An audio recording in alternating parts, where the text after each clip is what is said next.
High friends, welcome back to my channel Rannabari Tukitaki form Swapna. আশা করি সবাই সুস্থ আছো, ভালো আছো। আজকে নতুন একটা রেসিপি নিয়ে হাজির হয়ে গেছি। রেসিপিটি হলো রাঁধুনি বাটা দিয়ে ট্যাংরা মাছের ঝোল। রাঁধুনি বাটা দিয়ে ট্যাংরা মাছের ঝোল আশা করি তোমাদের সবারই ভালো লাগবে।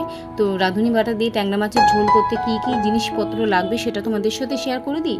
ট্যাংরা মাছ লাগবে 300 গ্রাম, টমেটো কুচি লাগবে একটা ছোট ছোট করে কাটা, কাঁচা লঙ্কা লাগবে 3টি, কাশ্মীরি লঙ্কার গুঁড়ো লাগবে হাফ টেবিল স্পুন, গন্ধরাজ লেবুর রস লাগবে 2 টেবিল স্পুন, সর্ষের তেল, নুন প্রয়োজন মতন, হলুদ 1 চিমটের মতন। হ্যাঁ, সব শেষে লাগবে গিয়ে রাঁধুনি বাটা 2 টেবিল স্পুন। এটা একটা আলাদা পাত্রের মধ্যে রেখে দেবে।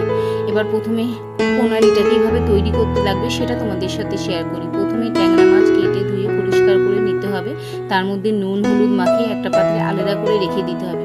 এবার কড়াইতে তেল দিয়ে ট্যাংরা মাছগুলি ভালো করে একটু ভেজে নিতে হবে। ভালো করে ভাজা হয়ে গেলে ট্যাংরা মাছগুলি একটু সরিয়ে দিলে এবার আবার কড়াতে তেল দিয়ে টমেটো কুচি দিয়ে তার মধ্যে একটু নুন দিয়ে দেবে, যাতে টমেটোটা একটু নরম হয়ে যায়। তার মধ্যে যেই সমস্ত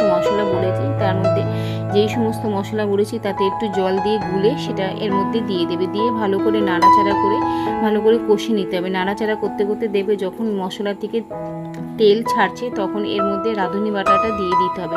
রাঁধুনি বাটা দিয়ে আবার খানিকক্ষণ একটু ভালো করে মিশিয়ে নিতে হবে। মশলাটা নাড়াচাড়া করে একটু কষিয়ে নিতে হবে। যখন দেখবে সমস্ত মশলা থেকে তেল ছাড়তে শুরু করেছে তার মধ্যে যতটা তোমরা ঝোল রাখতে চাইবে ততটা একটু গরম জল দিয়ে দেবে। গরম জল দিয়ে তার মধ্যে নুন ও সামান্য একটু চিনি দিতে পারো। আমি সবসময় প্রেফার করি যে কোনো রান্নার মধ্যে চিনি যদি 2-1টা দানা পড়ে না তার স্বাদটাই কিন্তু একটু পাল্টে যায়।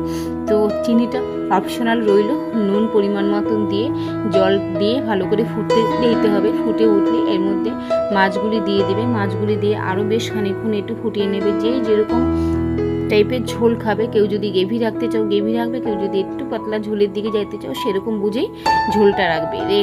রেখে দিলে এবার মাছ আর ঝোল ভালো করে ফুটিয়ে নেওয়ার পর যখন দেখবে তোমাদের প্রয়োজন অনুযায়ী তোমরা যেরকম ঝোল রাখবে সেরকমই রেখে এবার নামাবার সময় একটু লেবুর রস দিয়ে এবার নামিয়ে রেখে একটু স্ট্যান্ডিং টাইম দেবে, ঢাকা দিয়ে রাখবে 10 মিনিটের মতন। একটু যদি ঢাকা দিয়ে রাখবো মাছের মধ্যে ঝোলগুলি একটু ঢুকে যাবে, লেবুর রসটাও ঢুকে যাবে, গন্ধটা একটা খুব ভালো সেন্ট বেরাবে।